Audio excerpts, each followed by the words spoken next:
right, we are out here. It's near Sedona. It's a place called Sacred Mountain. We're eventually going to try to go to Secret Mountain. That's something different entirely. But we're out where it's nice and quiet.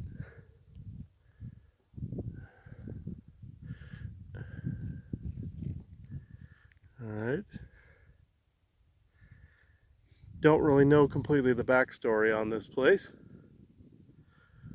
but it's also fairly difficult to get to. So this is as far as we're going. All right, and I brought the ghost box. So before I switch this on, I will ask the question beforehand before the noise starts. Okay, what beings do we have out here? Elemental, ghost, native spirit, or ET alien? S-Box. Scanning FM.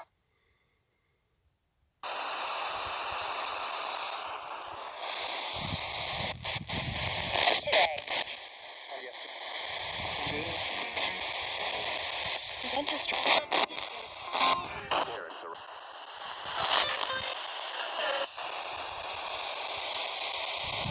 I heard at least 3 of you.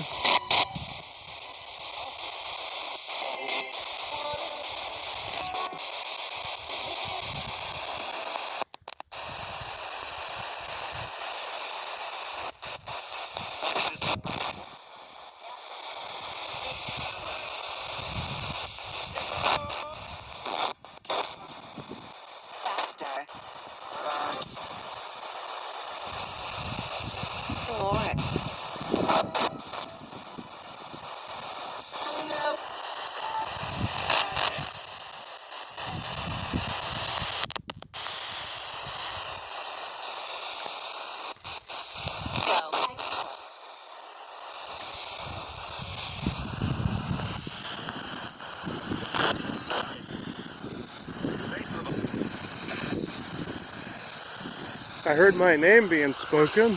Who said that?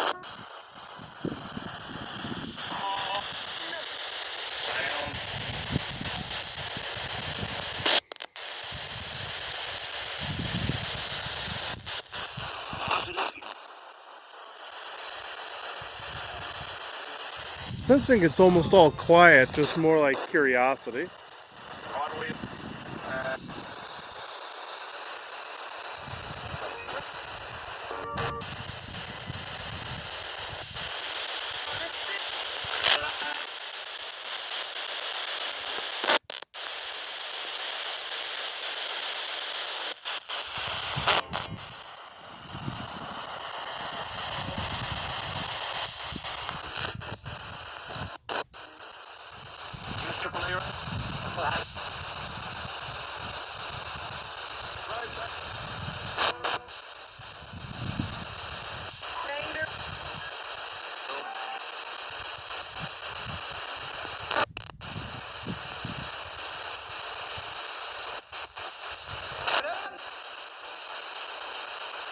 I'm just hearing words in native languages, but not coherent enough for me to understand it.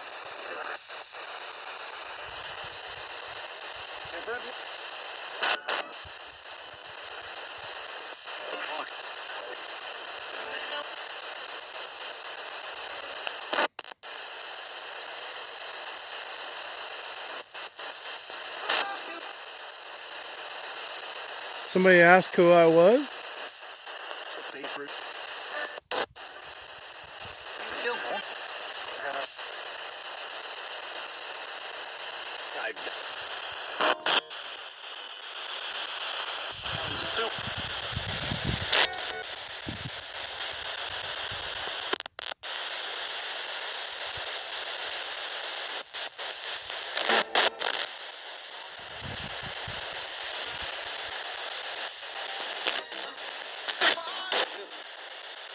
Right now. Sensing some elementals out here. Looking from this direction.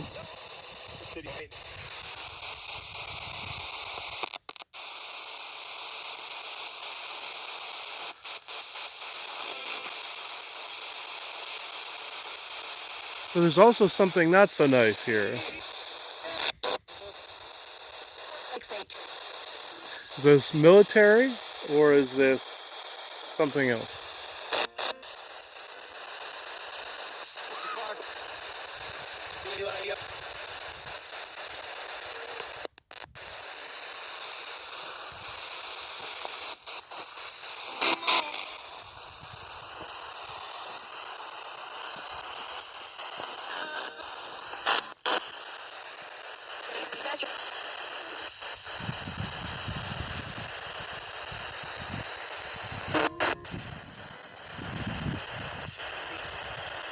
Is there a facility near here underground?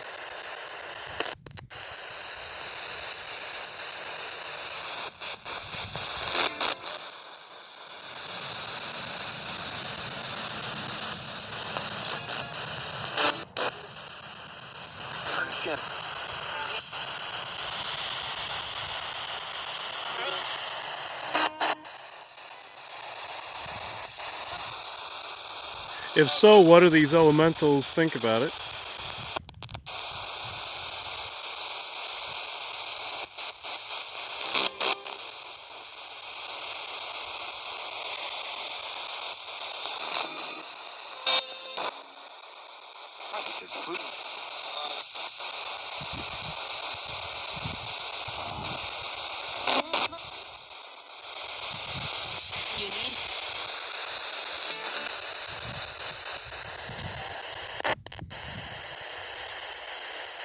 All right, I'll ask it two more questions.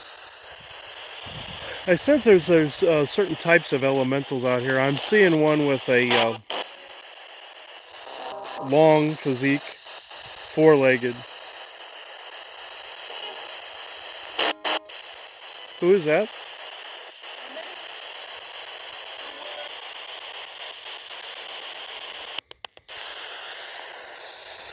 Come over this way.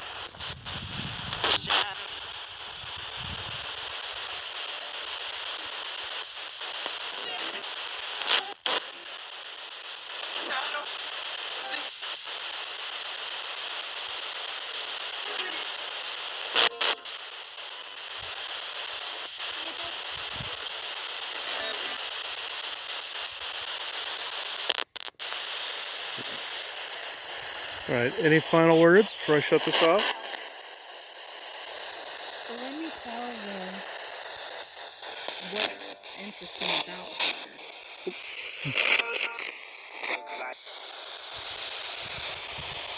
All right, hold on just a moment. Thank you. Okay. So I don't know if you can see my phone. If you can see anything on the phone. So what's interesting about the Verde Valley here in Arizona, and again, if you point the camera over there, you're going to see, you know, green, but you're going to see red. So we're getting towards the Sedona area. We're not in Sedona, but obviously we're getting toward it. You can kind of see the red dirt and everything. So what's interesting about this whole area is that although we're in Arizona, there are rivers that run through here. In fact, we went across several getting to where we are. And so there were definitely water sources here. The interesting thing about this area is that because it's been kept so dry and everything, some Indians, basically, maybe some of the tribes that were here prior, or the forebearers before, like the Apache or whomever were out here, they lived in settlements out here, and they would build them like these little pueblos, and that was what I was showing you here. And it's the same place like we've been. Basically, they're large places. Like if we went to the top, supposedly some of these rocks are still here, and there's like 3 rows of, let me see what it says, 3 rows of 20 rooms per block, and then there was a family in each room. So that's actually a nice size settlement. And again, it's not a far walk down this way to where the water is. What is interesting about all of this is that it just seems that the people disappeared. So, you know, all these places that we've been, Montezuma's Castle, when we went to Tuzagoot. Now we're kind of here. We're in a similar area, and all of these remains are still here because it's been so dry. They didn't quite get washed away. These people would build things that were meant to go back to the earth, you know, if they left or whatever. But because it's so dry, some of the evidence of them living here still remains. But people just don't understand what happened to them. Why did they disappear? And again, it seems to be in all of these different areas here in Arizona. That's probably, I guess, within a 20-mile radius or so. You have all these different places. And so again, you know, Chris wanted to just kind of meander around some of the areas to see, could he pick up anything? So when we were at Tuzagoot, you didn't pick up really anything from any body that was... No natives. It was just the one tall white that was out there. And the interesting thing about Tuzagoot was that it looked like it had been buried, but there was nothing to bury it. It literally is its own freestanding little mountain area. So what could have buried it made us believe that somebody buried it. And why would they feel the need to bury it? Then we were at, you know, Montezuma's Castle, which is actually, you know, embedded into the mountain itself. Very interesting place. Again, river passing right by it. And now we're out here, again, a large Pueblo settlement, and they would build stone up to a point. Then they would have wood and a roof to it, and they would come into their homes via the roof to come down into their homes. It's not like they had doorways. The only places we maybe saw that had an entranceway probably where animals were housed, I would imagine. But so it's more of kind of an interesting little mystery in history for historians, as well as even for us now, because it's an interesting energies when you come out to these places. Yes, yeah. So what I'm going to do is, before I turn this noisy thing back on, I'll just ask the question. I do this beforehand because this thing is so damn loud. Sometimes you can't hear the person speak. So I will just ask the question. The natives that were out here, where did they disappear to, and why did they disappear? Or was it a disappearance? Did they just move? Yeah, did they just migrate and move? And yeah, well, you know, it's just an interesting historical place that no one knows the answers to. All right, we'll do this one more time. Xbox. Scanning FM.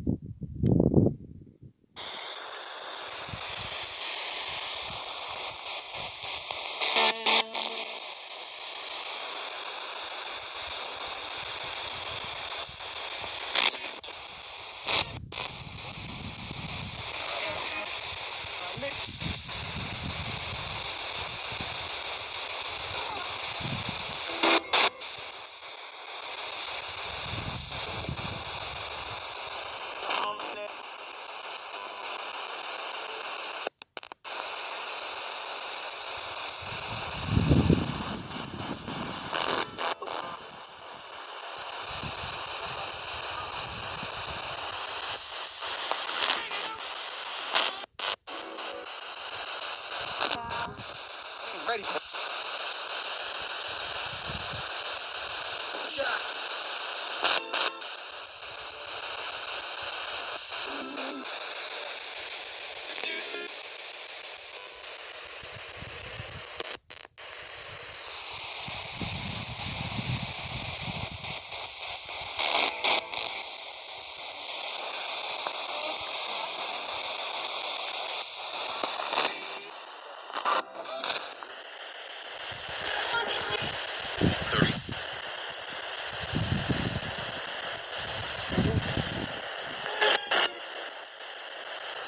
I hear at least 3 of you. Who is answering the question?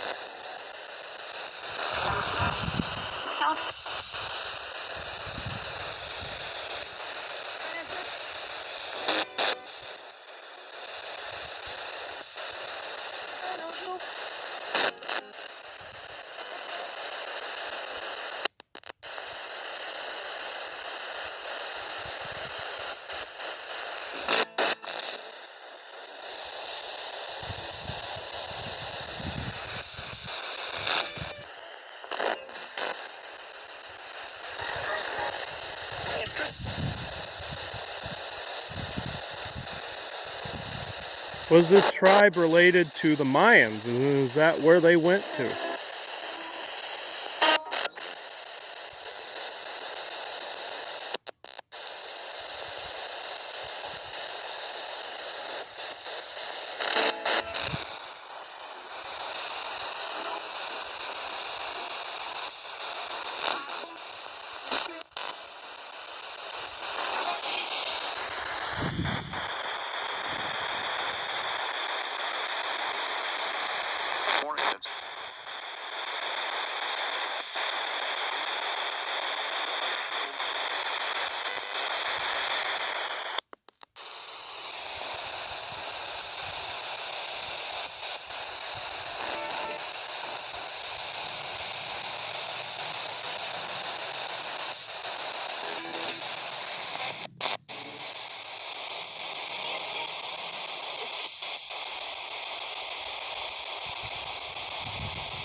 Did somebody say help me?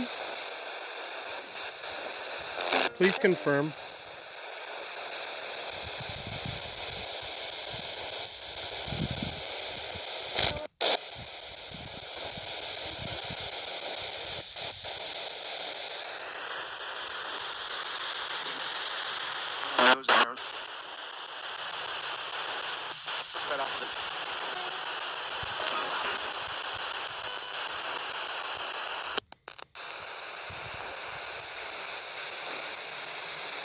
Alright, thank you. Feeling the energy is getting more restrictive or constrictive. So I'm asking that the True Benevolent Earth Mother and True Benevolent Source Creator and the Benevolent Verses please audit this site, help cleanse this site, and audit and delete codes where necessary. If there's any that needs to be. And if this ghost box caused any rifts or portals, close them please. Just forever so in all moments, all sessions. Alright. Anything else you want to add? No, I think it's just an interesting mystery. Alright. Well, hopefully we haven't heard this yet, recording this, so when I analyze the ghost box, what came through, we'll know what came through. So, thank you everybody for watching.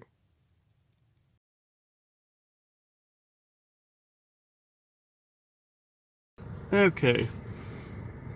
Here, in the spot where we were,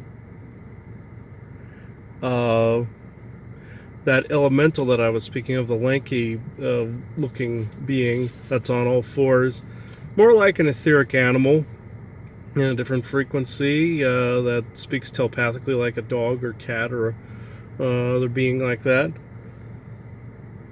There's one on Vikings property that's very similar. I believe it's the same race or same set of beings, and they kind of have a dog-like appearance, but they very well may be.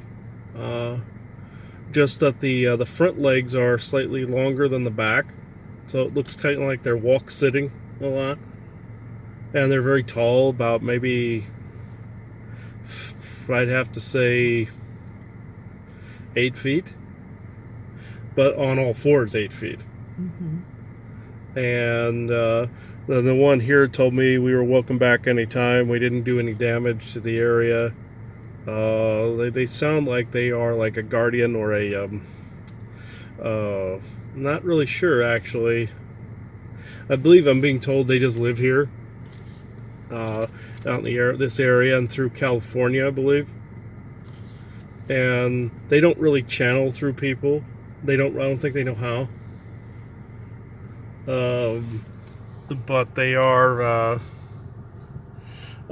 you can feel them when they're around. Do you want to talk or no? Oh, it's not like that. You don't know really how to do that. Okay.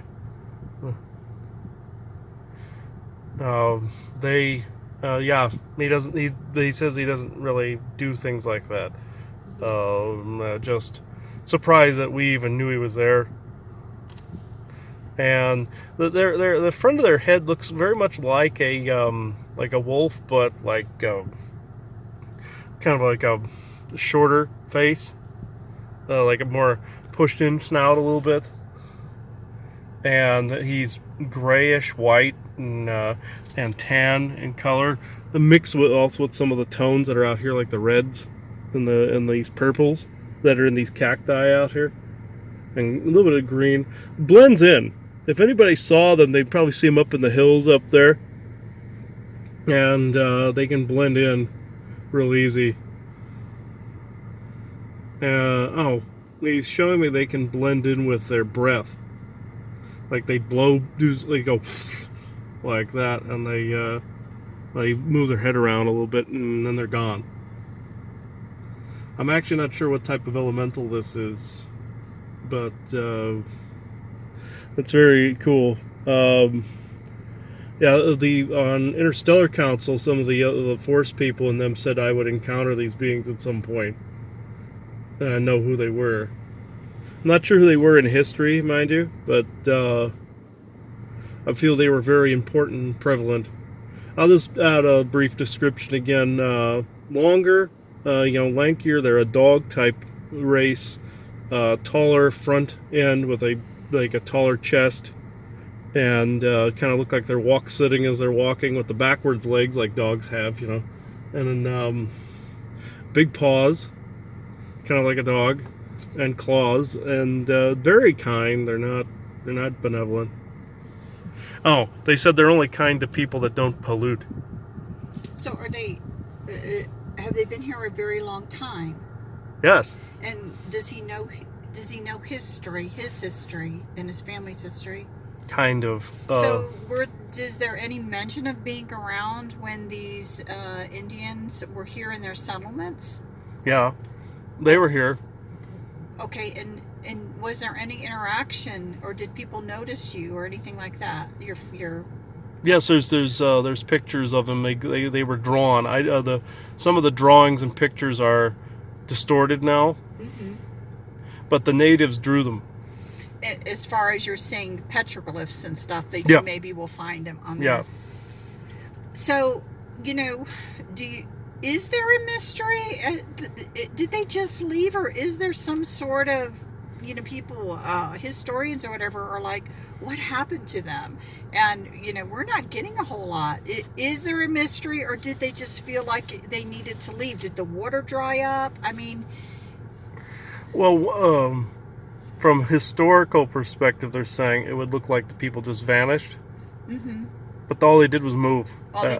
And think of how in our society, if you wanted to reinvent yourself somehow, somewhere, or move to a different state, think about if we moved to a different state, you would literally have to reestablish your records and reestablish everything, It's like that. They didn't, poof, vanish.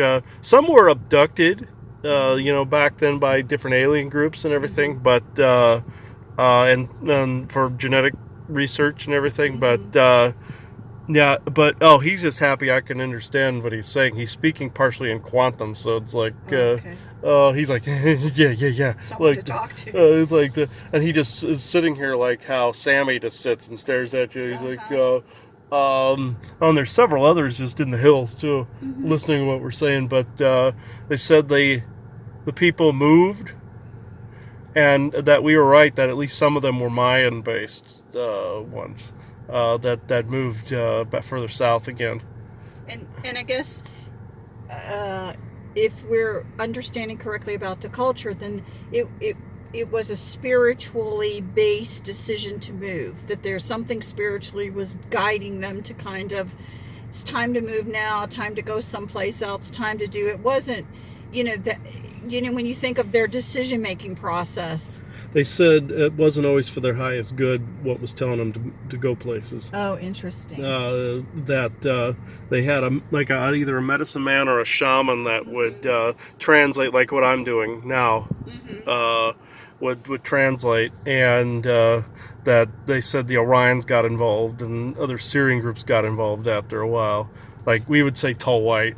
So there was no invasion, there was nothing like that happened. They just were somehow inspired, not always through benevolence, to just leave and to have different experiences other places. Yes, yes.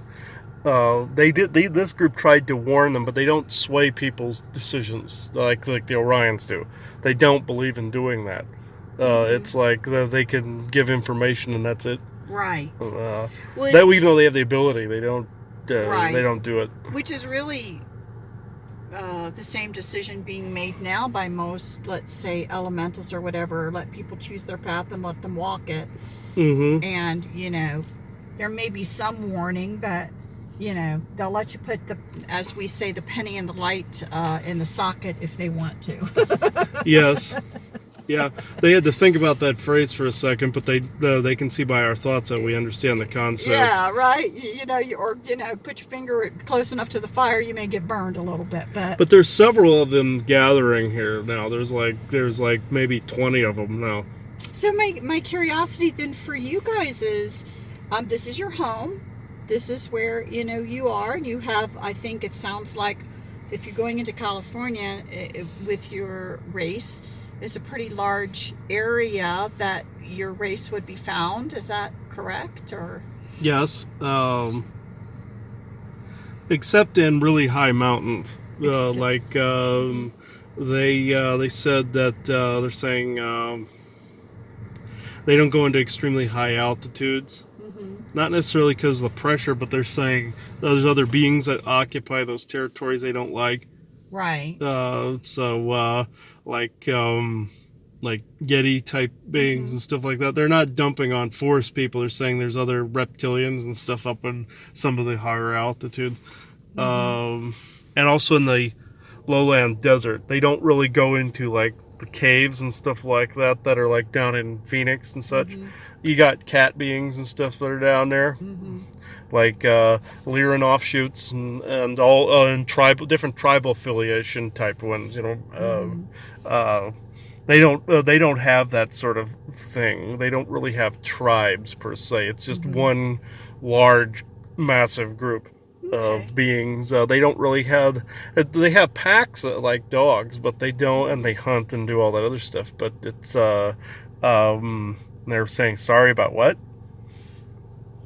They're saying sorry. Some of them like to steal house pets. Oh, okay. Coyotes get blamed. Okay.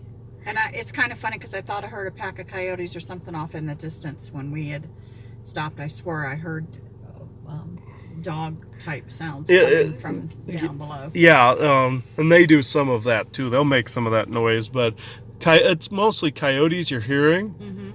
Every now and then one of them will in there, or the forest people will do something like, or do something like that, or other people and beings. But this particular group, they don't really aren't able to keep in check all of their members or all their people, and some of them do steal like house pets and stuff. Not all of them are kind and benevolent. Just the ones we're running into at the moment. And do you feel, okay, besides having just your life experience, is there anything that your group takes to heart as far as any sort of contribution to the territory you live in, that for a spiritual reason, or no, you're just having an experience? Just more like having an experience. Okay. Yeah. No, I just was curious. Sometimes, people take up certain causes, and sometimes they don't. They're just having their own life and their own experiences. They said you'd be surprised, what? How many beings don't necessarily have a cause other than just being. Right. No, I can imagine that. I think, so it's interesting to say that, because I know that a lot of the races that have made themselves known to us, it's because they do want to talk about, a cause or what they're helping with or whatever. But I agree with you. I'm sure there's plenty of them just living and just having their, experiences. So besides yourselves, what other type of beings or elementals, or whom do you interact with? Or do you try to stay alone? They remain more isolated, but they do run across the forest people and other beings like Grimpa and other fae and stuff like that, and fairies on occasion. Mm-hmm. Well, they said something of note. The place we call Secret Mountain. There's fairies living over that way, and nymphs and other beings over that way. Okay. And our government likes to analyze them periodically, and they said that's more of a fairy territory, has been for some time. Okay. Little ones, or I call like the little naked people that fly Right. around, and then some larger nymph-like ones that are in that area. But they steer clear of them from over there for some reason or other. Let's see. Not all of them are nice, they said, so Okay. they steer Well, clear of it's them. just, yeah. They're incompatible with them, so it's just Okay. they leave each other alone. Okay. Some are innocent, some aren't. It just depends who you run into. But yeah, they steer clear of the other ET groups and everything out here. So, is your frequency, are you living in a frequency that you normally are not seen by humans? Yes. Okay. If a human sees them, it's gonna seem like you know how the Predator is, where like the Predator like blended in with the background. Right. If they merged with our frequency, we would kind of see the shape of them moving against the like trees and other things out here, like all the plants and the roadway, or if it was against a light source, we'd see them. Mm-hmm. But beyond that, we wouldn't generally see them except with the third eye. Okay. Well, that's interesting. So, yeah, I don't know what else to ask, Chris. Do you? I'll just say, what is it? Who are they called? Let's see, what are they called? I know most of them are sitting over here, by where we were. Mm-hmm. What do you call yourselves? They're like, they don't really have a label. It's just like we would see them as dogs or wolves or You would put him as one of the types of dog men. yeah, they would be like a Right. type of dog man. Do they have any human features or mainly dog features? Mainly dog features, like when Okay. you see Sammy sitting at the house or something where he's Right. just sitting on his butt. That's what Right. that's how they look. Okay. Except their front legs are longer, so by maybe a few, like an inch or two. And they're 8 feet tall. Yeah, and they're 8 feet tall. Yeah, when they stand up, kind of like those old bicycles that had like the large wheel in front and the small wheel in back, kind of Right, thing. yeah. And it was like that's kind of how they walk a little bit. Okay. And for climbing, they said Oh, they okay. they can climb up all the terrain and everything out here, and all these hills that are up here. So they can scale all that fairly easily and dig. Mm-hmm. And dig trenches, things of that nature. They can do stuff like that. So the paws are bigger on the front ones too, Mm-hmm. and that's how So they is look. their topography in their frequency any different looking than what you and I see right now and perceive? No, Okay. it's what we're seeing is what they see. Okay. Some people actually. There's another thing they want to point out. If humans see them, they have like a yellow eye shine. Mm-hmm. If people see them, like how Sasquatch have the changing eye colors. Right. They have something similar where it's like an amber yellow. So if people like would shine a light into the distortion a little bit that they see them, Mm-hmm. they would see like the yellow eye shine. Hmm. Yeah, and if people come out here to communicate with them, don't just blanket say dogmen, or you'll get like werewolves and other dogmen and probably ones you don't want to talk to.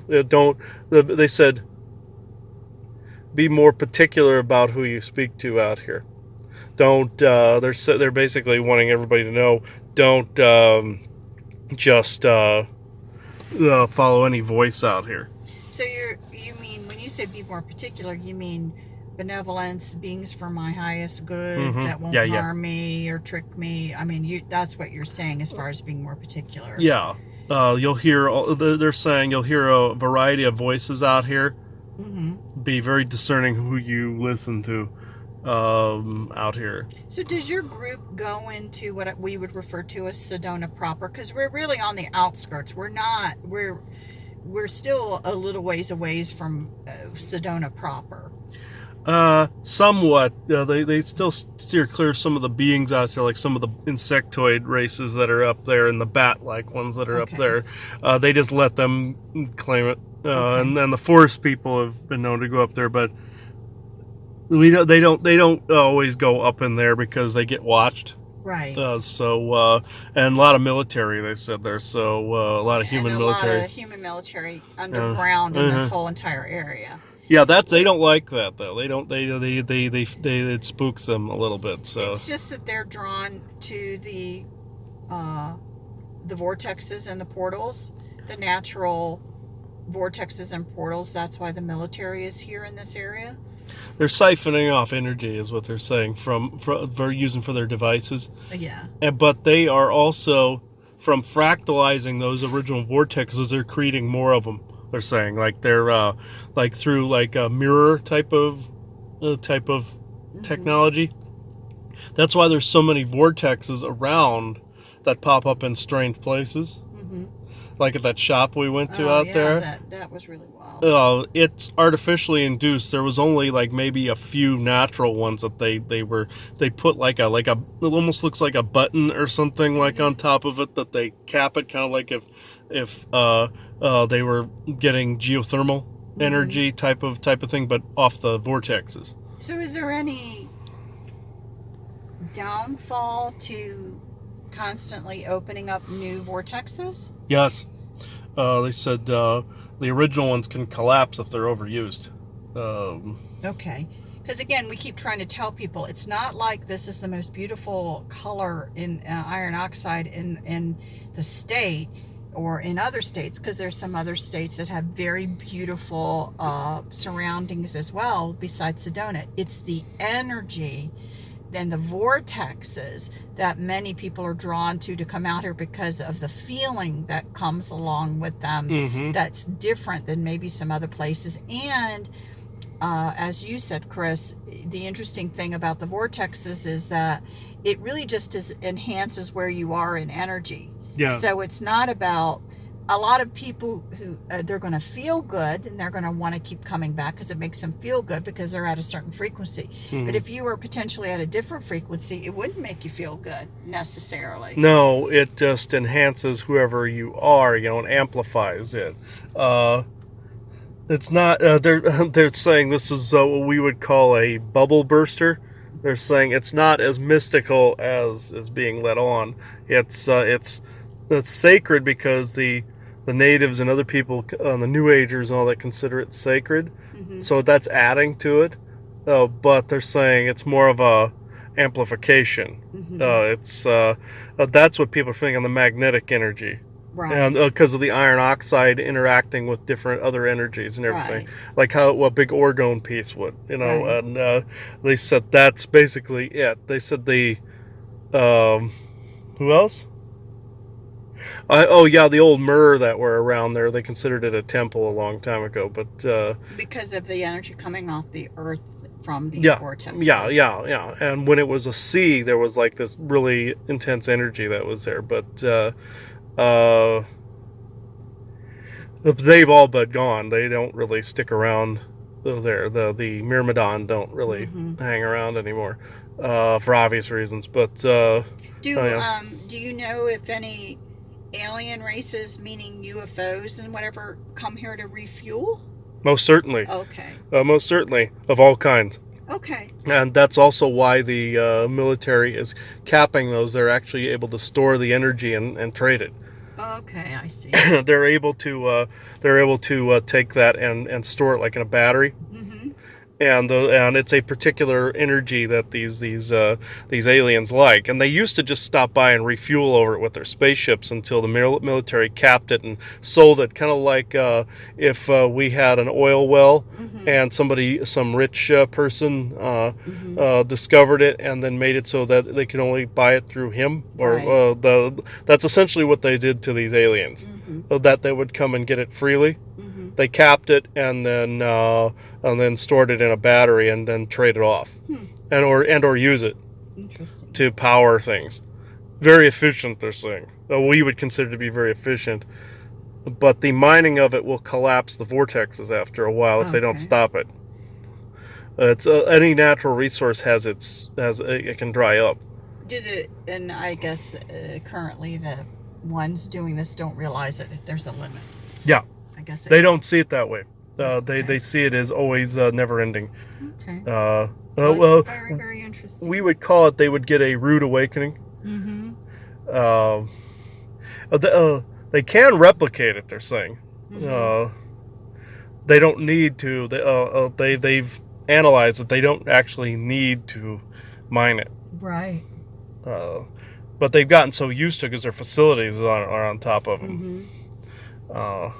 But eventually it collapses like a volcano. If you mine the geothermal energy, eventually that fissure is going to open up and go, Right. you know. So that's essentially what they're saying with this. But only the Earth will just redisperse it, Mm-hmm. and that's what they're saying. What was that? Oh, they're walking around the car here. There's like several. There's also cats here too. And there's like these saber-tooth looking beings here too. They're different, I know. I believe they are those same ones we encountered in North Carolina. We called them the kitty cats, but they're like these shape-shifting elementals. Mm-hmm. They're cool too, they said. Mm-hmm. They live all over the place. So. Well, that's nice, and it's nice to hear the story. I mean, it's unfortunate if people were let out of here by things that were not for their highest good, but it is good to know that there isn't a big mystery. People just literally decided to move, and if we were in a different environment, these places that people have found wouldn't actually be here because they would have eroded by now. But we're just in a drier climate that allowed for them to still be visible. Yeah. Yes. And some, we would say magic was involved in it too. Like a blessing, a sight, and also like protections. Like if a shaman said it was protected from weather or protected from outside forces or something like that, it remained that way in some respects. And then kept certain things preserved. For history's sake. Other beings took up shelter in some of the other places too. Like, let me see, other beings like just other tribes, other ETs would use the slots temporarily, like how we would say at a hotel. If they were refueling a vessel or something that would take time, they would just go somewhere. Like we would say if we went to go get our the oil changed in the car, or tires changed or what have you, or a new windshield or something, and there was a restaurant nearby, we would just go. Right. And they're saying same concept. Same concept. Interesting. Why are the kitty cats showing up? They're usually showing up for protection. Is there something wrong?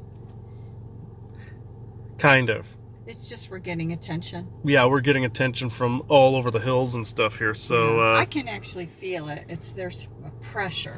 And also the camera lens is blurring too. Like there's an energy in front too. So, yeah, that's very interesting, guys. So we don't want to endanger you. So we can stop this for now. If you want to come through when we're at the house, you're more than welcome. Thank you. I'm trying to think what we could call you for the recording, though. What?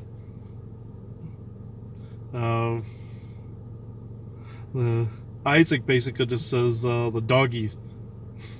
Okay. Well, why don't since we remember we met them at Sacred Mountain, we can call them the Sacred Mountain Doggies or Sacred Mountain Doggies. Yes. But there's kitty cats too, so yeah. We'll just call them the Sacred Mountain Elementals. Okay, Sacred Mountain Elementals.